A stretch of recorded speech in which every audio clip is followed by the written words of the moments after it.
हमारा दुनिया में आने का मकसद ही क्या है? कभी अकेले में बैठकर आप लोगों ने सोचा है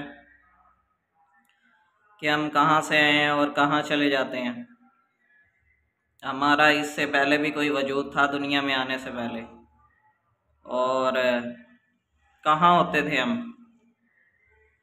और कैसे हमने एकदम आँख खोली और दुनिया आँख खोलने के बाद पता चला तो हम दुनिया में मौजूद हैं। तो इंसान को सोचना चाहिए इस बारे में भी।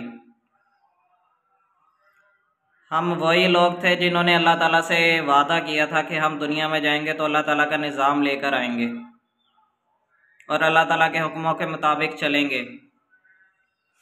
हम वही उम्मत हैं, हम वही इंसान हैं जिन सब ने वादा किया था अल्लाह ताला से कि हम दुनिया में जाएंगे तो तेरे दीन को कायम करके आएंगे। हमारे ऊपर कोई किसी भी किस्म की ज़ोर ज़बरदस्ती नहीं की गई थी। हमसे पूछा गया कि तुम फरिश्ते बनना चाहते हो या इंसान बनना चाहते हो, तो हम वही लोग थे जिन्होंने ये सिलेक्ट किया कि हम फरिश्ते नहीं बनना चाहते, हम जन्नत में रहना चाहते हैं और जन्नत में वहाँ जाकर सारी ज़िंदगी याशी की ज़िंदगी गुजारना चाहते हैं। ये 50-60 साल की ज़िंदगी या जितने भी 20-30-40-50-60 जितनी भी ज़िंदगी है, ये हम अल्लाह ताला की राह में दुनिया में वक्फ कर देंगे। खाने पीने का तो अमीरों को भी मिल रहा है, खाने पीने का तो आप लोगों को भी मिल रहा है। बस बात यहाँ पर आ जाती है कि शुक्र कौन अदा करता है। जो शुक्र अदा करता है अल्लाह ताला उसका रिस्क बढ़ा देते हैं, और जो शुक्र अदा नहीं करता अल्लाह ताला उसका रिस्क कम कर देते हैं। और जितना ज़्यादा इंसान की लाइफ में कम होता है ना रिस्क, उतना ही वो इंसान अल्लाह ताला के ज़्यादा करीब होता है। ज़्यादा पैसा आएगा तो आपके इर्द गिर्द लोगों का हजूम भी रहेगा, आपको दीन के कामों के लिए टाइम भी नहीं मिलेगा।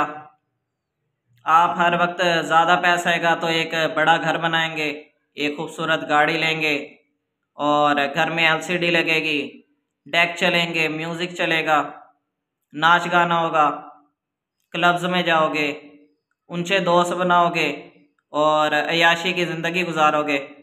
जितना कम होगा पैसा कम होगा और ये जो गुमराह किस्म के लोग हैं वो भी आपके करीब नहीं आएंगे। तो अल्लाह ताला का शुक्र अदा करना चाहिए कि अल्लाह ताला ने हमें अगर कम भी दिया है तो अल्लाह ताला ने हमें अच्छा दिया है। और अगर अल्लाह ताला से आप मांगते भी हैं ना तो अल्लाह ताला से इस हिसाब से मांगा करें कि अल्लाह ताला हमें हिदायत वाला दे, चाहे वो लाखों दे या करोड़ों दे, जितने भी दे, लेकिन हिदायत के साथ दे। जब तक हिदायत नहीं ना तब तक इस पैसे का कोई भी फायदा नहीं है आपकी लाइफ में। अगर आप नबी अलैहिस्सलाम ने तो इवन तक के ये भी फरमाया कि अगर तुम कहीं से फल लेकर आओ तो फल थोड़े ज़्यादा ले आओ और कुछ फल जो है अपने पड़ोसियों में भी दो और पड़ोसियों के बच्चों को भी दो।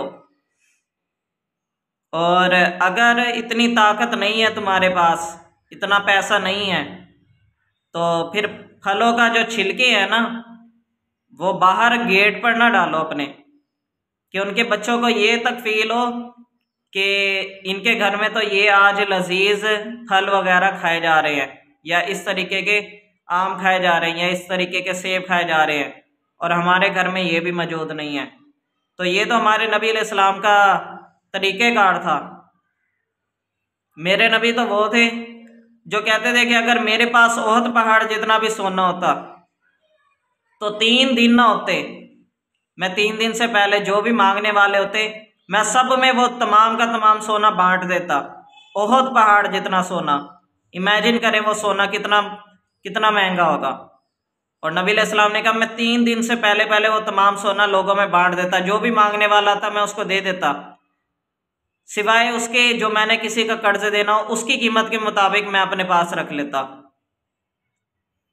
तो ये तो मेरे नबी सल्लल्लाहु अलैहि वसल्लम, हमारे नबी का मकाम है जिस मकाम को कोई भी नहीं पहुंच सकता। और नबी सल्लल्लाहु अलैहि वसल्लम ने फरमाया कि अगर खाने के लिए अगर कोई चीज़ सालन बनाओ तो शोरबा थोड़ा सा ज़्यादा कर लो और उसमें से थोड़ा सा पड़ोसियों को भी दो। या फिर अपने घर में जो है खाना या गोश्त इस तरीके से बनाओ कि उसकी खुशबू जो है पड़ोस में ना जाए। तो ऐसा तो हो नहीं सकता। और पड़ोसियों के जितने हकूक़ हैं वो आपकी सोच से भी ज़्यादा हैं। हमारे इर्द गिर्द पड़ोसी भूखे होते हैं और भूखे सो जाते हैं उनके बच्चे, और हमें लोगों को फिक्र ही नहीं होती। ना हमने कभी लाइफ में ये सोचा होता है कि हमने बड़े होकर हमने जब पैसा कमाना है तो हमने क्या करना है। हमने इर्द गिर्द अपने मोहल्लों में भी बांटना है, हमने गरीबों का एहसास भी करना है, हमने गरीबों में खाना भी खिलाना है, हमने लोगों के अंदर भी खाना बांटना है। ये हमारी ज़िंदगी का मकसद था, ये इंसानियत है। और ये शायद इंसानियत मुसलमानों के अंदर से ख़त्म हो चुकी है, बिल्कुल ही। इंसान मुर्दा हो चुके हैं और इंसानियत जो है वो मुसलमानों के अंदर वो दफन हो चुकी है कहीं ना कहीं।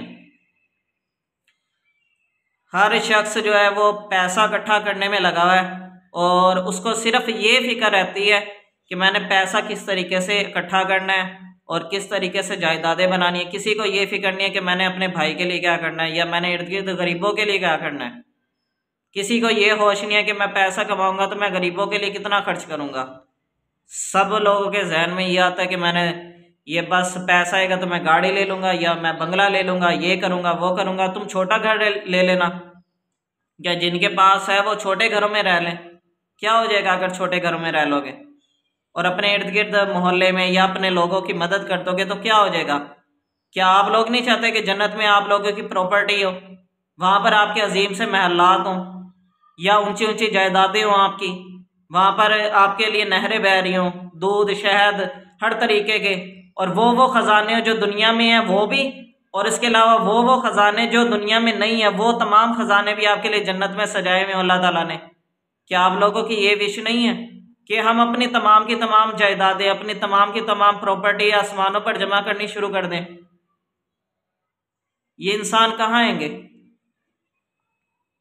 रसूलुल्लाह सल्लल्लाहु अलैहि वसल्लम का तो तरीका यही था सारा का सारा।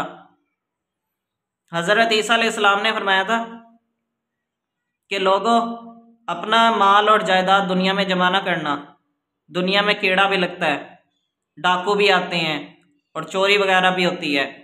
अपना जो माल है वो आसमानों पर जमा करना, जहाँ पे ना चोरी का डर है, ना कोई कीड़ा आपकी यानी कि चीज़ों को खा सकता है, ना आपकी चीज़ें ख़राब हो सकती हैं। वहाँ पर जो है वो हमेशा के लिए सेविंग हो गई आपकी। तो ये वाली चीज़ें थी हमारी लाइफ में जिनको हमने फॉलो करना था, और यही हमारा ज़िंदगी का मकसद था कि इंसानियत के लिए आए हम और लोगों के एहसास के लिए, अदल इंसाफ के लिए, हमदर्दी के लिए।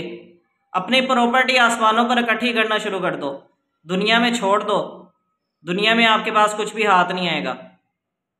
लोग आपके साथ जितना मर्जी बुरा करें, बुराई बुराई रहेगी। अगर 1 अरब मुसलमान भी बुरा काम करें या 1 अरब लोग भी बुरा काम कर रहे हैं तो बुराई बुराई है। अगर एक शख्स भी अगर नेक काम कर रहा है और अच्छे रास्ते पर चल रहा है तो मैं उसके साथ हूँ, क्योंकि अच्छाई सिर्फ और सिर्फ अच्छाई ही है। ये अपने जहन में बात बिठा लो।